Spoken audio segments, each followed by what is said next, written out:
नमस्कार सभी को। क्लास 12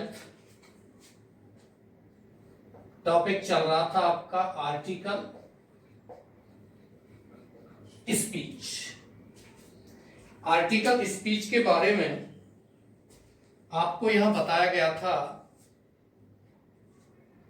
आतंकवाद के बारे में, आपको यहां बताया गया था मां के बारे में, आपको यहां बताया गया था डाउरी सिस्टम के बारे में, दहेज प्रथा के बारे में। प्रिय विद्यार्थियों, आपका जो टॉपिक चल रहा था उसमें आर्टिकल स्पीच में वो चल रहा था आपका टेररिज्म, TERRORIS। टेररिज्म का मतलब होता है आतंकवाद। आतंकवाद जिसके बारे में मैं आपको थोड़ा सा बता चुका हूं। What is terrorism? Terrorism is a burning problem in these days. इन दिनों आतंकवाद एक बहुत बड़ा ज्वलंत समस्या है, ज्वलंत मुद्दा है। It is a challenge before the whole world. पूरे संसार के सामने ये एक चुनौती है, यह एक समस्या है, यह एक मुद्दा बन गया है। यहां यह भी आपको बताया गया है कि कुछ लोग ऐसे हैं जो मतदान से अपनी समस्याओं को हल नहीं कर सकते हैं, वो गोली का सहारा लेते हैं। यहां आपको यहां तक लिखवाया जा चुका है, बताया जा चुका है कि केवल भारत ही नहीं बल्कि अन्य देश भी इस आतंकवाद की समस्या का सामना कर रहे हैं, आतंकवाद से जूझ रहे हैं। तो प्रिय विद्यार्थियों, यहां से आगे आपको पैरा चेंज करना है और फिर आपको लिखना है। क्या लिखना है आतंकवाद के बारे में?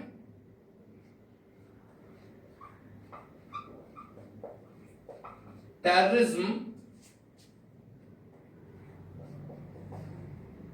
हैज बिकम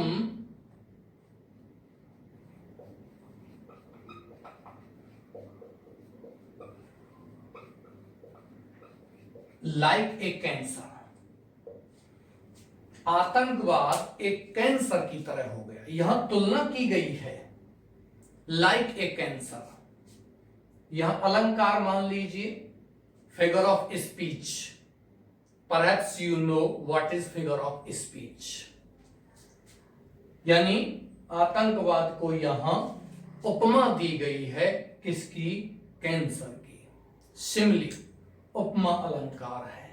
क्लास 12th में आपकी जो कविताएं दी गई हैं उसमें बहुत सारे अलंकार दिए गए हैं, सिमिली का प्रयोग किया गया है, मेटाफोर रूपक अलंकार का प्रयोग किया गया है। तो यहां आगे बात करते हैं, आतंकवाद हैज बिकम बन गया है लाइक ए कैंसर। किसकी तरह? कैंसर की तरह।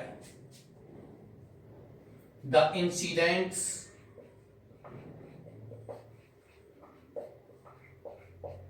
of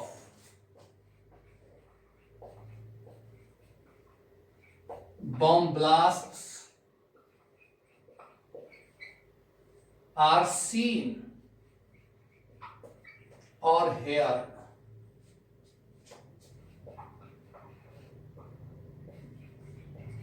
every day.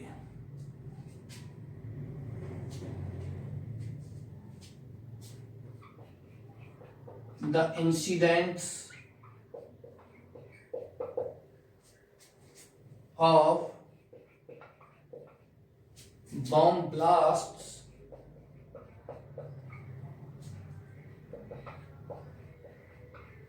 in buses, trains,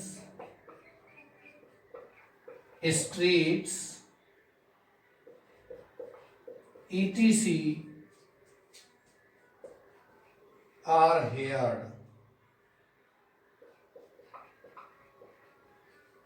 through media। आप एक बच्चे की समस्या थी, वो मैं समस्या का समाधान कर दूंगा कि सर थोड़ा आप हट जाया करो जिससे हम स्क्रीनशॉट लें। अभी नहीं, आप उतारते चलिए, स्क्रीनशॉट का समय आएगा बता दूंगा। आतंकवाद हैज बिकम बन गया है। सभी बच्चे बहुत अच्छे तरीके से देख रहे हैं, मैं ये कहता हूं समस्या हो आप उसका समाधान कीजिए, समस्या न हो आप ज्यादा से ज्यादा चैनल को सब्सक्राइब करो, अधिक से अधिक इंग्लिश वीडियो को देखो, जिससे कि आपकी आने वाली जो क्लासेज हैं, आने वाले समय में अंग्रेजी एक समस्या का विषय न बन जाए। क्योंकि भविष्य में क्या होता है, इंग्लिश को हल्के में लेते हैं। भविष्य में इंग्लिश यदि आज आप हल्के में लेते हो तो एग्जाम के समय पर आप इसको कवर नहीं कर पाओगे, ये एक बहुत बड़ी समस्या बन जाती है। प्रिय विद्यार्थियों, धीरे धीरे आप इसको समझते चलिए। मैं यहाँ एक साथ बहुत जल्दी भी नहीं कर रहा हूं कि एक साथ आपको बहुत ज्यादा से ज्यादा या थीम लिखा दूं। बिल्कुल आराम से 2 या 3 लास्ट 2-3 थीम या रोजाना शीर्षक लिखाए जाएंगे और आपको समझाए जाएंगे। द इंसिडेंट, घटनाएं और बम ब्लास्ट, बम धमाकों की आर सीन देखी जाती हैं और हेयर्ड या सुनी जाती हैं एवरीडे, रोजाना। द इंसिडेंट्स, घटनाएं और बम ब्लास्ट, बम धमाकों की इन बसेज, बसों में, ट्रेन्स, रेलगाड़ियों में, स्ट्रीट्स, गलियों में, ईटीसी इत्यादि आर हेयर्ड, सुनी जाती हैं थ्रू मीडिया। किसके माध्यम से? मीडिया के माध्यम से। मीडिया प्रचार प्रसार मीडिया कहलाता है। वैसे मीडिया जो शब्द है ये शब्द बहुवचन है, और यदि इस शब्द का हम एक वचन करते हैं, can anyone tell me what is the singular number of media? आप बता सकते हो मीडिया का एक वचन क्या होता है? ये बहुवचन है मीडिया। मीडिया का एक वचन होता है medium, MEDIUM। Here through media, media के माध्यम से हमें दिखाई जाती हैं या हमें सुनाई जाती हैं। यहां से आगे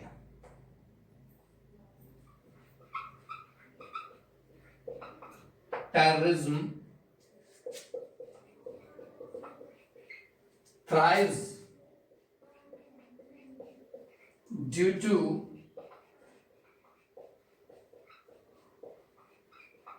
unemployment,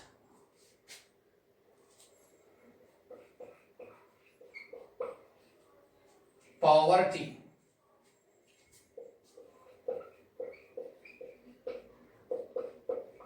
uneducation,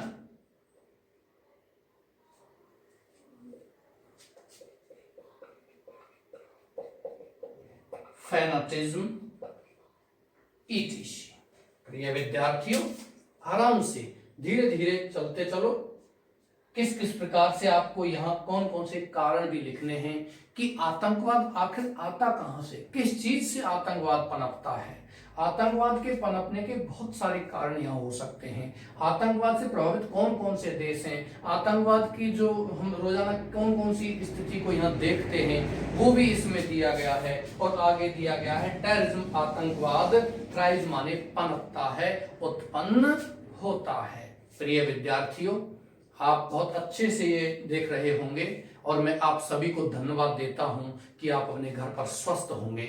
मैं आपके अच्छे उज्जवल भविष्य की कामना करता हूं। I wish U a bright future. बच्चे कमेंट में लिखते हैं सर इंग्लिश सॉन्ग, अंग्रेजी का गीत सुनाओ किसी दिन। यस, आई प्रॉमिस यू, मैं किसी दिन आपको इंग्लिश में एक गीत भी सुनाऊंगा, डोंट वरी। लेकिन आप जो मुझसे, मैंने आपसे वादा किया है कि मैं आपको गीत भी सुनाऊंगा। बच्चों ने कमेंट डाला था सर एक कविता, मैंने उस दिन आपको कविता सुनाई थी, कल एक कविता मैं आपको और सुनाऊंगा। लेकिन मैं आपसे वादा कर रहा हूं, आपको भी मुझसे वादा करना होगा कि आप अधिक से अधिक इस वीडियो को देखो, जिससे कि आप अपनी आने वाली अंग्रेजी समस्या का समाधान कर सकें। प्रिय विद्यार्थियों, बाद में अंग्रेजी एक बहुत बड़ी समस्या बन जाती है। आप धीरे धीरे इसको पढ़ते चलिए और अधिक से अधिक वीडियो को देखें। टेररिज्म, आतंकवाद, थ्राइव पनपता है ड्यू टू, किसके कारण? अनएम्प्लॉयमेंट, बेरोजगारी के कारण। ड्यू टू माने क्या होता है? के कारण। अनएम्प्लॉयमेंट का मतलब होता है बेरोजगारी। पॉवर्टी माने गरीबी, ध्यान रखना, POVERTY, गरीबी के कारण। अनएजुकेशन, अशिक्षा के कारण। और फैनाटिज्म, धर्मांधता के कारण। फैनाटिज्म का मतलब होता है धर्मांधता, धर्म के प्रति कुछ लोग ऐसे हैं जो अंधे हो जाते हैं, वो किसका कारण बनता है? आतंकवाद। यानी कि धर्म के प्रति अंधे हो जाते हैं, अपने ही धर्म को श्रेष्ठ समझते हैं, वो फैनाटिज्म कहलाता है। कोई भी हो सकता है। अनएजुकेशन का मतलब होता है अशिक्षा। कुछ ऐसे लोग हैं जो शिक्षित नहीं हो पाते हैं। इसमें उन लोगों को ज्यादा से ज्यादा गवर्नमेंट को इस प्रकार के प्रोग्राम चलाने चाहिए जिससे कि लोगों में शिक्षा फैले, जागरूकता फैले। पॉवर्टी, गरीबी, गवर्नमेंट को और कुछ एनजीओ को या लोगों को गरीबी को मिटाने का प्रयत्न करना चाहिए जिससे कि पैसे के लालच में आकर के कुछ लोग आतंकवादी बन जाते हैं, वो रुकें। और अनएम्प्लॉयमेंट यानी कि बेरोजगारी, रोजगार के अधिक से अधिक अवसर प्रदान किए जाने चाहिए। तो ये कारण हैं। जरूरी नहीं है कि ये सारे कारण मिटा दिए जाए तो आतंकवाद मिट जाएगा, लेकिन उस पर कुछ रोक अवश्य लगेगी। आगे चलते हैं। No one can forget the attack on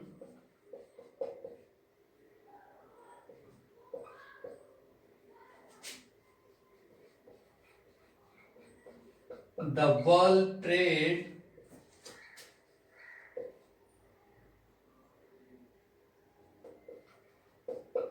Organization in America and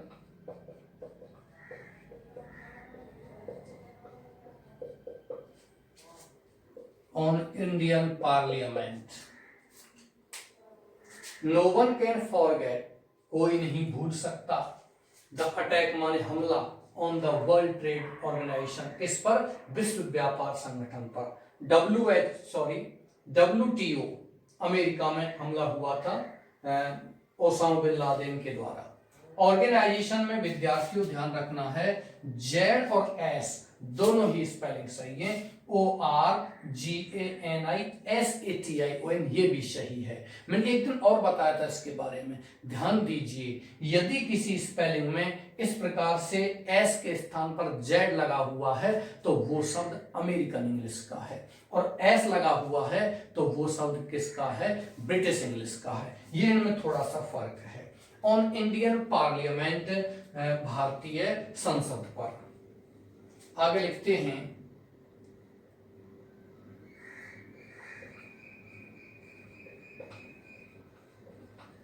our government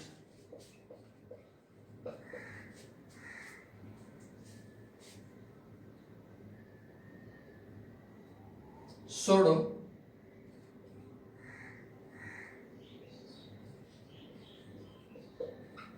organize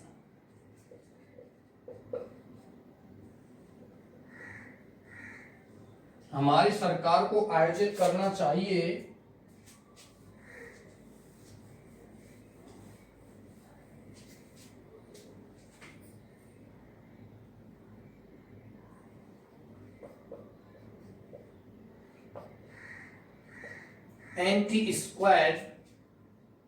anti terrorism squad लिखना है। Anti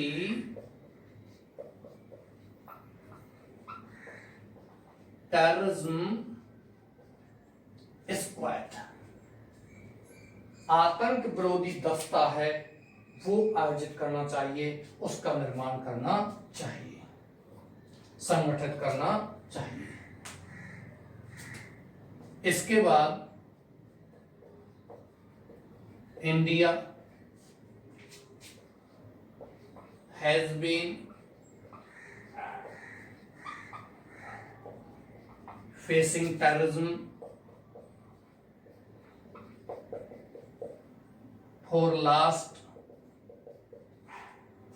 50 years। भारत पिछले 50 वर्षों से आतंकवाद का सामना कर रहा है।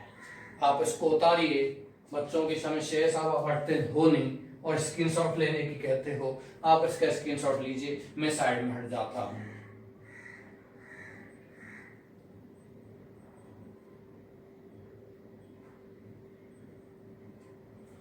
लगता है आपने स्क्रीनशॉट ले लिया होगा।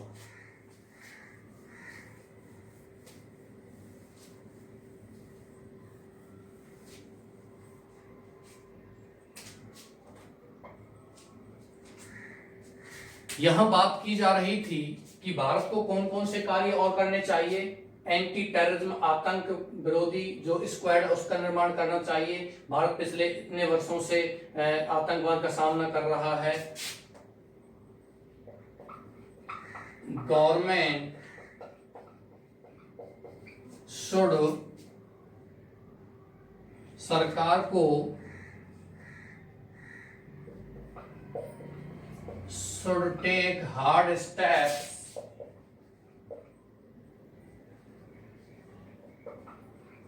against terrorism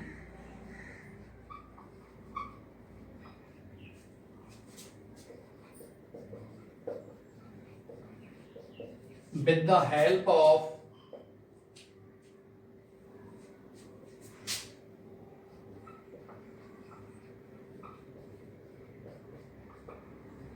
कॉमन फॉल, आम जनता की सहायता से भारत को आतंकवाद के विरुद्ध कठोर कदम उठाने चाहिए,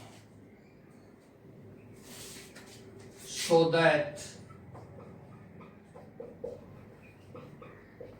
we can make, इसलिए कि हम बना सकें इंडिया को ए पीसफुल कंट्री, एक शांतिपूर्ण देश बना सकें। ये आपका हो गया क्या, टेररिज्म यानी कि आतंकवाद। उतारिए इसको या स्क्रीनशॉट ले लीजिए। 100 शब्दों से ऊपर का हो गया। और भी आप इसमें जोड़ना चाहोगे और जोड़ सकते हो। कोई भी ऐसा सेंटेंस आपके दिमाग में आता है वो आप जोड़ सकते हो। मैंने एक दिन आपको बताया था कुछ सेंटेंसेज, यहां में ट्रांसलेशन के कुछ नियम एक्स्ट्रा कल से बात करते हैं उसके बारे में। ये तो आपका चलता ही रहेगा। एक मैं आपको ट्रांसलेशन, रूल्स फॉर ट्रांसलेशन का एक अलग से वीडियो बनाऊंगा। आशा करता हूं आपने स्क्रीनशॉट ले लिया होगा।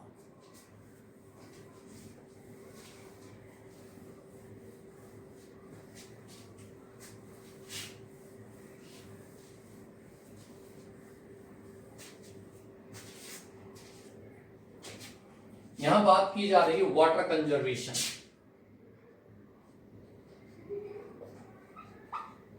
वाटर कंजर्वेशन,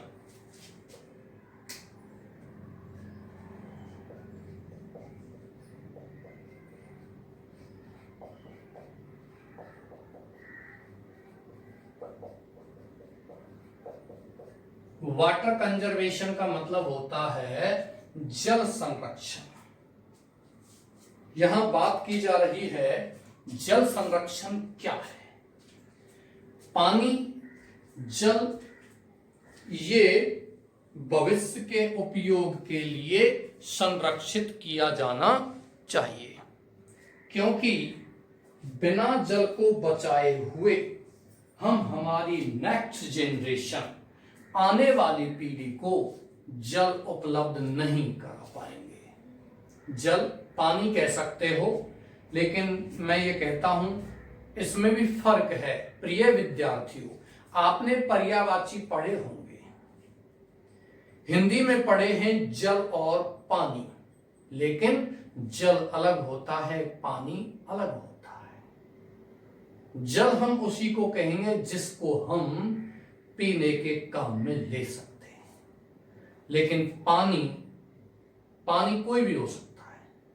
पीने के काम में जो जल नहीं आता है हम उसे भी पानी कह सकते हैं। ध्यान रखना, जलपान करना, पानी पान नहीं। वाटर कंजर्वेशन, जल संरक्षण। कैसे जल को संरक्षित किया जाना चाहिए, क्यों किया जाना चाहिए, क्या है जल संरक्षण, फिर हम जल संरक्षण नहीं करते हैं तो कौन कौन सी समस्याओं का सामना करना पड़ेगा या सामना किया जा रहा है।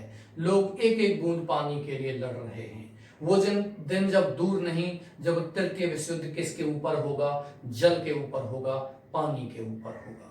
पानी तो बहुत जगह होगा, लेकिन ड्रिंकेबल, यानी कि पीने योग्य पानी कहीं नहीं मिलेगा। पानी तो बिल्कुल मिलेगा, महासागरों में बहुत सारा पानी भरा हुआ होगा, लेकिन पीने योग्य पानी नहीं मिलेगा।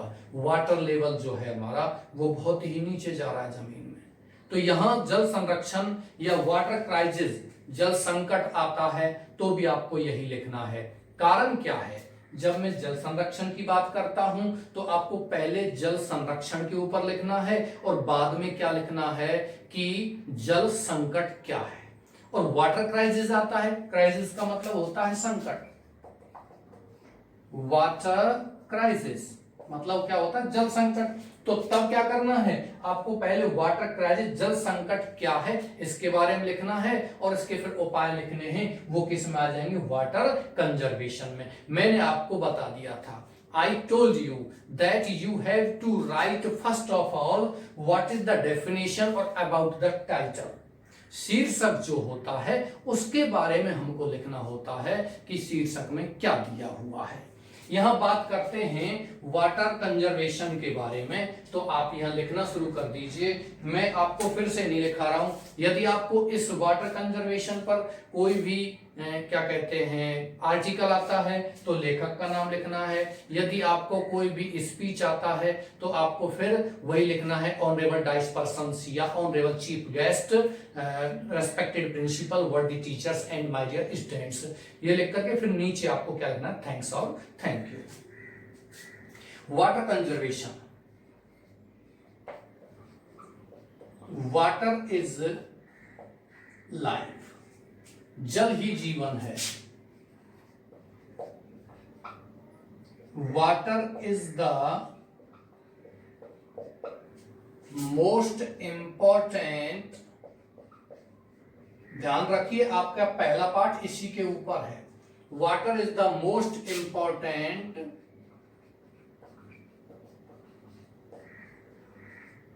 कमोडिटी फॉर लाइफ, जीवन के लिए सबसे अधिक महत्वपूर्ण पदार्थ क्या है? जल है। One can live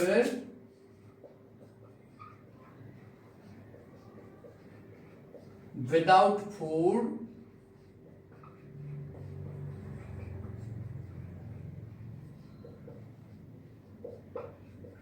but not without water। कोई भी व्यक्ति बिना भोजन के रह सकता है लेकिन बिना जल के नहीं। यहां यह बताया गया है कि जल ही क्या है? जीवन है। बिना जल के कुछ भी नहीं है। विदाउट वाटर हम अपना जीवन नहीं जी सकते हैं। Water is the most important commodity for life, जल जीवन के लिए सबसे अधिक महत्वपूर्ण कमोडिटी है, वस्तु है, पदार्थ है। वन कैन लिव, कोई व्यक्ति जीवन जी सकता है विदाउट फूड, बिना भोजन के, बट नॉट विदाउट वाटर, लेकिन बिना जल के नहीं जी सकता है। आगे चलते हैं। सो we should conserve water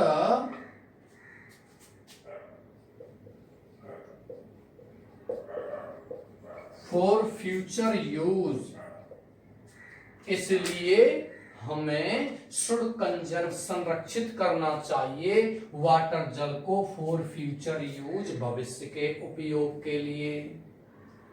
यहां बात की जा रही है वी शुड कंजर्व, हमें संरक्षित करना चाहिए वाटर, जल को, फॉर फ्यूचर यूज, भविष्य के उपयोग के लिए। We should save water for our next generation. इसलिए हमें शुड सेव, बचाना चाहिए वाटर, जल, फॉर आवर नेक्स्ट जनरेशन, भविष्य की पीढ़ी के लिए। हमारी जो भविष्य की पीढ़ी है, हमें उसके लिए जल को बचाना चाहिए। प्रिय विद्यार्थियों, आपको कल मैं एक शानदार कविता सुनाऊंगा, छोटी कविता, हास्य कविता, जिससे कि आप थोड़ा बोरियत महसूस करते हो तो वो भी आप आराम से उस बोरियत को मिटा सकते हैं। बहुत ही शानदार हास्य कविता सुनाऊंगा आपको। ओके डियर्स, नई वाली, पुरानी वाली कविता नहीं, पुरानी में कई कविताएं आपको सुना रखी हास्य वाली। एक बच्चे ने बताया था सर वो कविता सुना, वो मैं नहीं सुनाई क्योंकि मैंने एक पुरानी कविता सुनाई थी, वो कह रहे थे सर ये पुरानी कविता है। वो भी पुरानी, एक नई कविता आपको सुनाऊंगा। We should save water for our next generation, हमें हमारी आगे की या आने वाली पीढ़ी के लिए जल को बचाना चाहिए। इसलिए वी शुड यूज और practice rain water harvesting system, इसलिए हमें रेन वाटर हार्वेस्टिंग सिस्टम यानी कि वर्षा जल की खेती को अपनाना चाहिए। यहां आपका वर्षा जल की खेती का मतलब होता है यानी बरसात के जल को हमें संरक्षित करना चाहिए।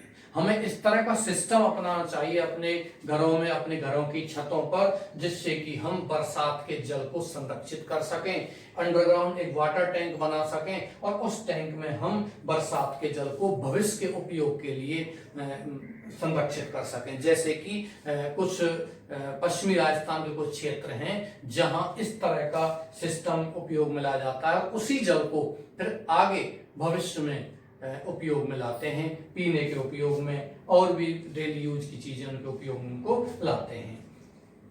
ओके डियर्स, यहां से आगे आप थोड़ा सा पैरा चेंज कीजिए और फिर यहां से फिर लिखते हैं। आप स्क्रीनशॉट ले सकते हो। यहां मैं साइड में हट गया, लगता है आपको सर आप साइड में नहीं हटते हैं। वाटर कंजर्वेशन, पैरा चेंज करना है।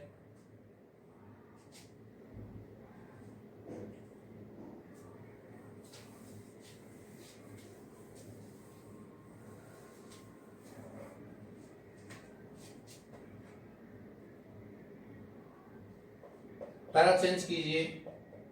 देयर इज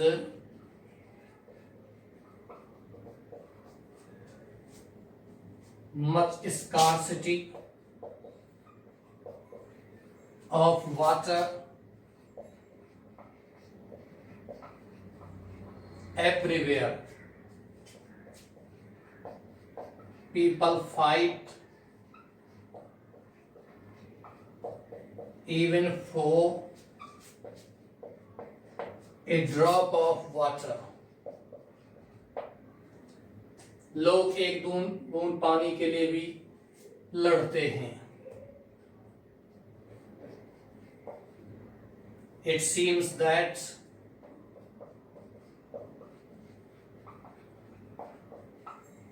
ऐसा लगता है कि the day is not far when water crisis will lead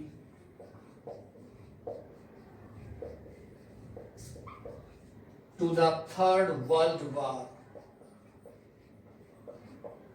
यहां बात की जा रही है there is much scarcity of water everywhere, प्रत्येक जगह जल की कमी है। पीपल फाइट, लोग लड़ते हैं, even for a drop of water, एक बूंद पानी के लिए भी। इट सीम्स, ऐसा लगता है, ऐसा प्रतीत होता है, that the day is not far, कि वह दिन दूर नहीं, व्हेन वाटर क्राइसिस, जब जल संकट विल लीड, ले जाएगा, to the third world war, किसकी ओर? तृतीय विश्व युद्ध की ओर। यानी कि तीसरा विश्व युद्ध होगा, वो किसके कारण होगा? किसके कारण होगा? जल संकट के कारण। The developed Nations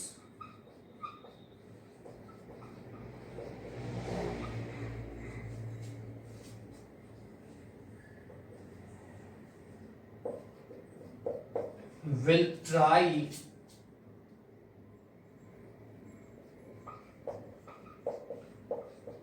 to take in possession the water resources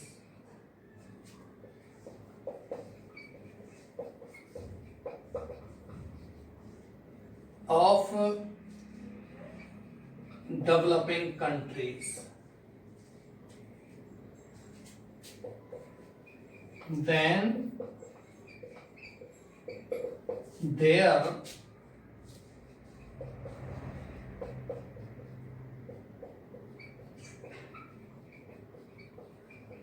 will be the third world war. तब क्या होगा? तृतीय विश्व युद्ध होगा। कॉपी कीजिए, स्क्रीनशॉट लीजिए, मैं साइड मरता हूं।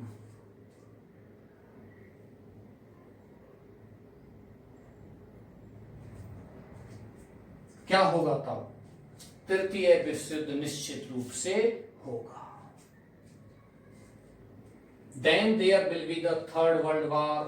तब क्या होगा? निश्चित रूप से तृतीय विश्व युद्ध होगा।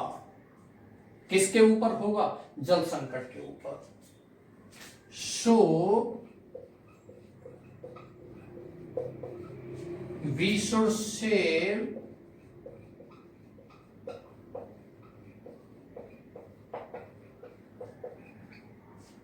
even a drop of water.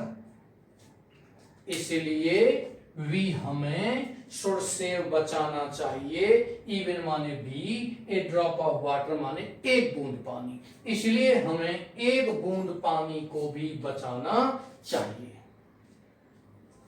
आगे लिखिए इसमें, water is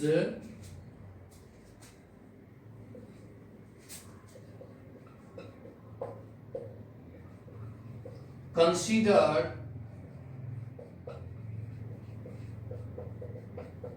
the true elixir of life.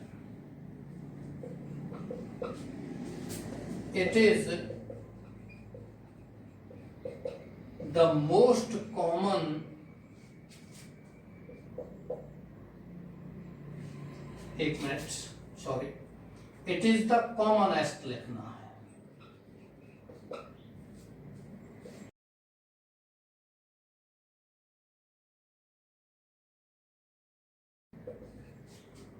It is the commonest liquid of the world. यह संसार का सबसे अधिक सामान्य पदार्थ है, सामान्य द्रव्य है। लिक्विड मीन्स क्या होता है? द्रव्य।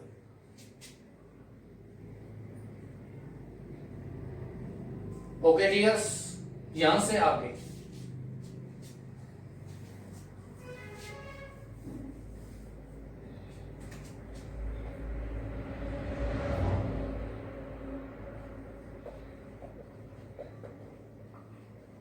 there is much scarcity of rainwater. Also,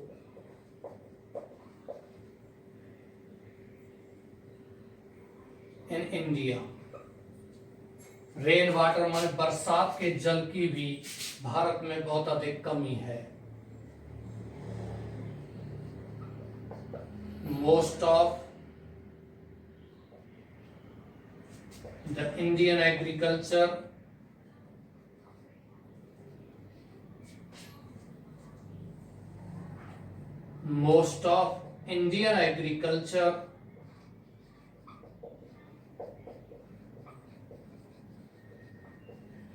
depends on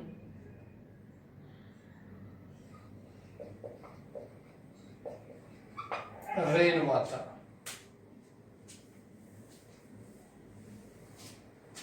there is much scarcity, बहुत ज्यादा कमी है, ऑफ रेन वाटर आल्सो, किसकी, बरसात के जल की भी, इन इंडिया, किसमें, भारत में। मोस्ट ऑफ इंडियन एग्रीकल्चर, ज्यादातर भारतीय कृषि डिपेंड्स, निर्भर करती है, ऑन रेन वाटर, किस पर, बरसात के जल पर।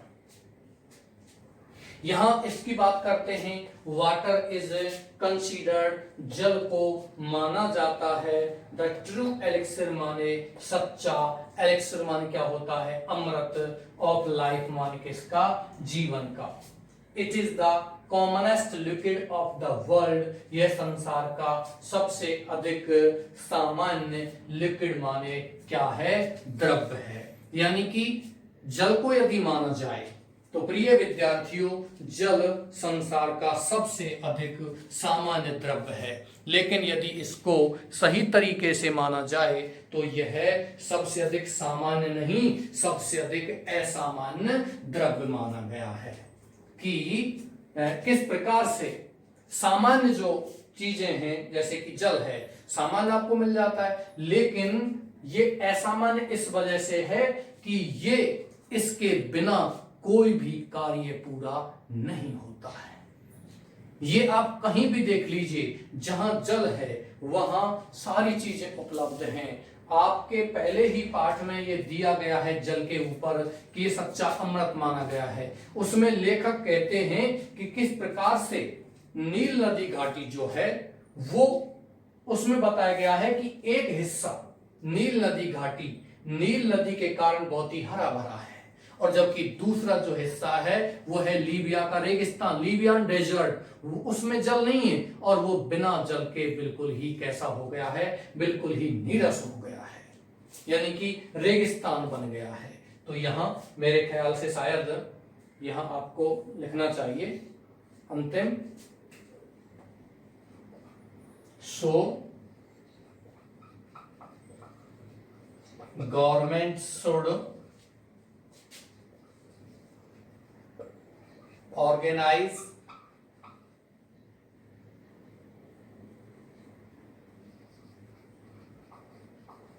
programs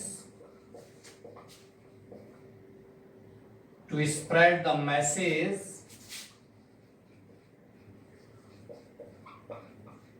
to save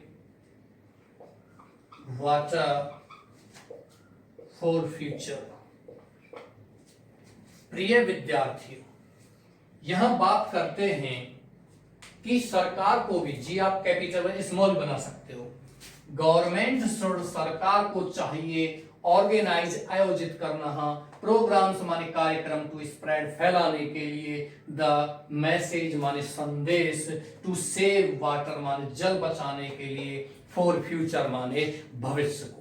भविष्य में हमें जल को बचाने के लिए, जल को संरक्षित करने के लिए हमें, या सरकार को जनता को समझाने के लिए इस तरीके के संदेश फैलाने चाहिए, इस तरह के प्रोग्राम आयोजित करने चाहिए जिससे कि जनता में संदेश फैले, जनता में एक जागरूकता फैले और जनता उस क्या कहते हैं जल संरक्षण है उसको करे, यानी कि उसको जल को बचाए और भविष्य के उपयोग के लिए काम में लाए। क्योंकि जल एक ऐसी निधि है जो हमारी नहीं है, वो भविष्य की पीढ़ी के लिए है। हम इस तरह का विकास कर रहे हैं, यहाँ डेवलपमेंट की बात की जा रही है तो बात करते हैं विकास कि हम जल का विकास, जल विद्युत जो है उसका उपयोग कर रहे हैं जल का, तो हमें बिजली बन रही है, लेकिन पेड़ों को काट रहे हैं, पौधों जंगलों को खत्म कर रहे हैं और फिर कुछ बना रहे हैं। तो प्रिय विद्यार्थी, ये विकास नहीं है।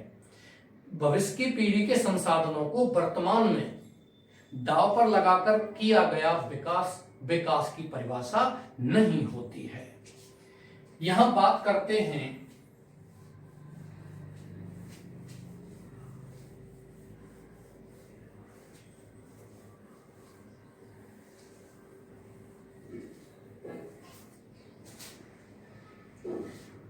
अगला आता है आपका black money.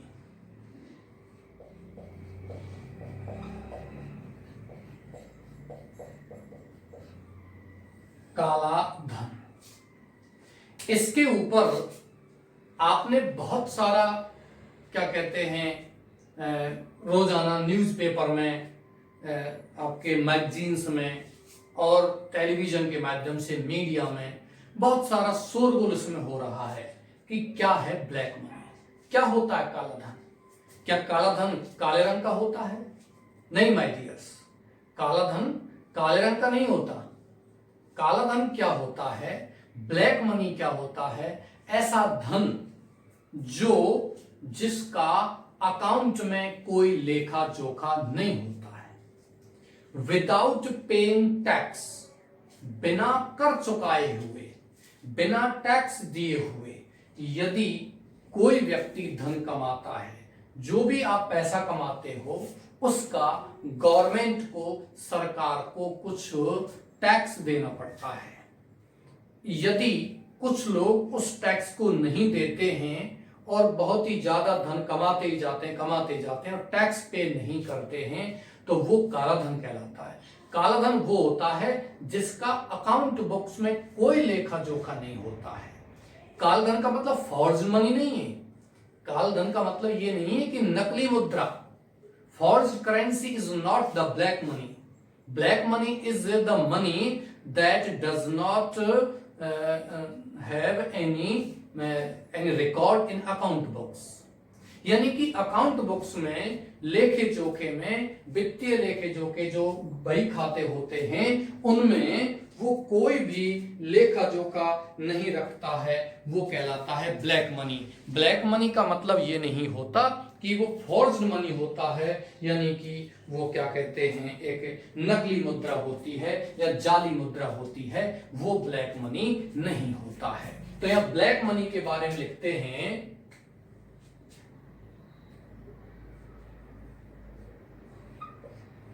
Black money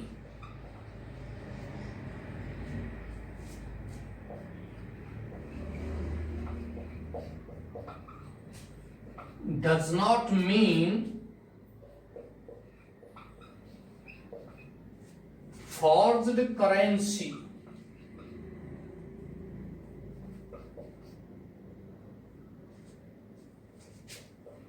but the money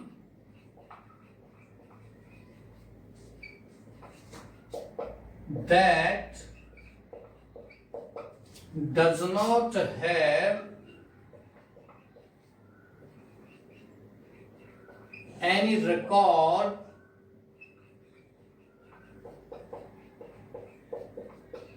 in account books। Black money का मतलब वो नहीं है जो आप सोच रहे हो कि फॉर्ज्ड करेंसी। या ब्लैक मनी के बारे में ये लिखना है कि ब्लैक मनी क्या है, ब्लैक मनी किस प्रकार से ये पैसा कमाया जाता है, क्या होता है, वित्तीय लेखे जोखिम इसको नहीं लिखा जाता है। लगभग इंडिया की बात करते हैं तो आजकल भारत में बहुत ज्यादा शोरगुल इसके ऊपर हो रहा है। लगभग इसकी बात करते हैं तो ब्लैक मनी के अंदर यानी कि कितने रुपए प्रति वर्ष ब्लैक मनी के रूप में क्या करते हैं, जमा करा दिए जाते हैं, ये ब्लैक मनी है। तो यहां से आगे लिखते हैं इसको, there has been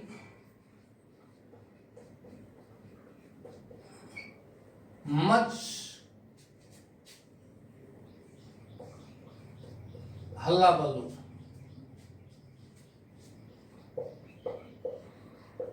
about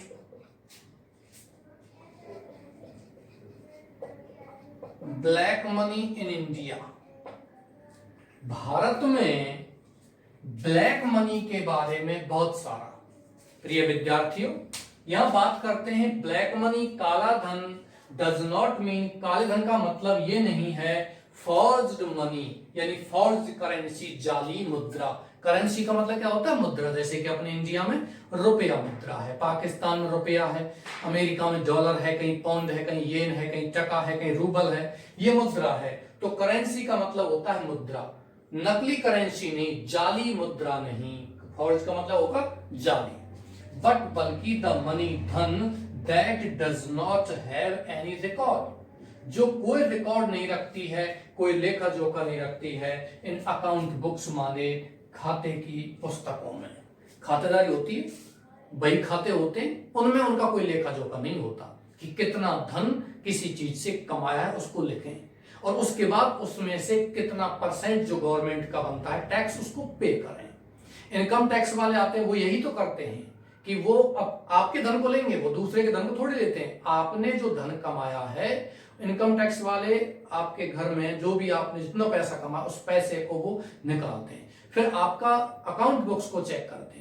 account books के अनुसार आपके पास उतना ही पैसा है, चाहे कितना ही पैसा हो। अकाउंट बुक्स के अनुसार आपके पास कितनों ही अरबों रुपए हों, लेकिन अकाउंट बुक्स में उसका लेखा जोखा आप उसका वो भरते रहते हो, इनकम टैक्स भरते रहते हो, आयकर भरते रहते हो, तो कोई दिक्कत नहीं, कितना ही पैसा आपके पास हो। इसकी कुछ सीमा होती है, कितने पैसे से ये प्रारंभ होता है। देयर हैज बीन मच हल्ला बल्लू। हल्ला बल्लू का मतलब होता है बहुत ही शोर शराबा। बहुत शानदार शब्द है, लगता है ऐसा है जैसे कि ये हिंदी का शब्द है, अपनी ग्रामीण भाषा का शब्द है, लेकिन अंग्रेजी का है। अबाउट ब्लैक मनी, काले धन के बारे में भारत में बहुत सारा क्या है, शोर शराबा है। प्रिय विद्यार्थियों, आपको यहां से आगे ब्लैक मनी के बारे में कल के वीडियो में बताया जाएगा। आप इसको स्क्रीनशॉट ले सकते हो, या मुझे लगता है कि आपने लिख लिया होगा।